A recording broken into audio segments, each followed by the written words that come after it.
అమ్మ మోసపోయినా, నాన్న మోసపోయినా, ఎందుకంటే నువ్వు వేసిన ఓటే ఇవాళ నాకు శాపంగా మారింది, రేపు నాకు సమాధి కాబోతుంది. ఏదైతే కాంగ్రెస్ రావాలి, మార్పు కావాలి అని చెప్పినవో నీ యొక్క బిడ్డ బతుకు ఆగమైపోతుందమ్మా. నీ ఎక్కడున్నావు అమ్మా? ఎందుకంటే ఇప్పటికన్నా కాంగ్రెస్ ప్రభుత్వానికి ఓటేయకమ్మా. మా జీవితం మొత్తం ఆగం చేసింది ఈ కాంగ్రెస్ ప్రభుత్వం. ఎక్కడ పడినారు ఇవాళ కాంగ్రెస్ ప్రభుత్వంలో ఉన్న నాయకులు, ఎమ్మెల్యేలు, ఎంపీలు, లేకపోతే ఎమ్మెల్సీలు, అధికారులంతా ఎక్కడ పడినారు? నిరుద్యోగుల మంది 12 మంది నిరుద్యోగులు చచ్చిపోతుంటే ఇవాళ మా అమ్మ నాన్నలు కన్నీరు పర్వతం అవుతున్నారు. 60 సంవత్సరాలు దాటితే కూడా, 60 సంవత్సరాలు పైబడినా కూడా మేము వాళ్ళని పోషించలేక కనీసం లైబ్రరీకి పరిమితం అవుతున్నాం. అమ్మ నన్ను క్షమించమ్మా. రేపైనా చచ్చిపోతే కూడా ఈ కాంగ్రెస్ ప్రభుత్వమే దానికి కారణం అమ్మ.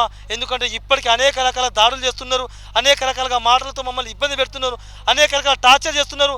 యావత్ తెలంగాణ ప్రజలారా ఒక్కసారి ప్రతి ఒక్కరు ఈ వీడియో షేర్ చేయండి, చూడండి. ఎందుకంటే ఇప్పటికి మేము చాలా మా ప్రాణాలు అరచేతిలో పెట్టుకొని బయటికి వెళ్ళలేక ఈ కాంగ్రెస్ ప్రభుత్వంలో ఉంటామో మొత్తమో తెలియని పరిస్థితుల్లో గుండాలతోటి అఘాయితలు చేపిస్తున్నారు, దాడులు చేపిస్తున్నారు, దగా మోసం కుట్రలు చేస్తున్నారు. ఎందుకంటే ఇవాళ గ్రూప్ 1 అమ్ముకున్నారు రేవంత్ రెడ్డి, గ్రూప్ 2 పోస్టులు అమ్ముకున్నారు.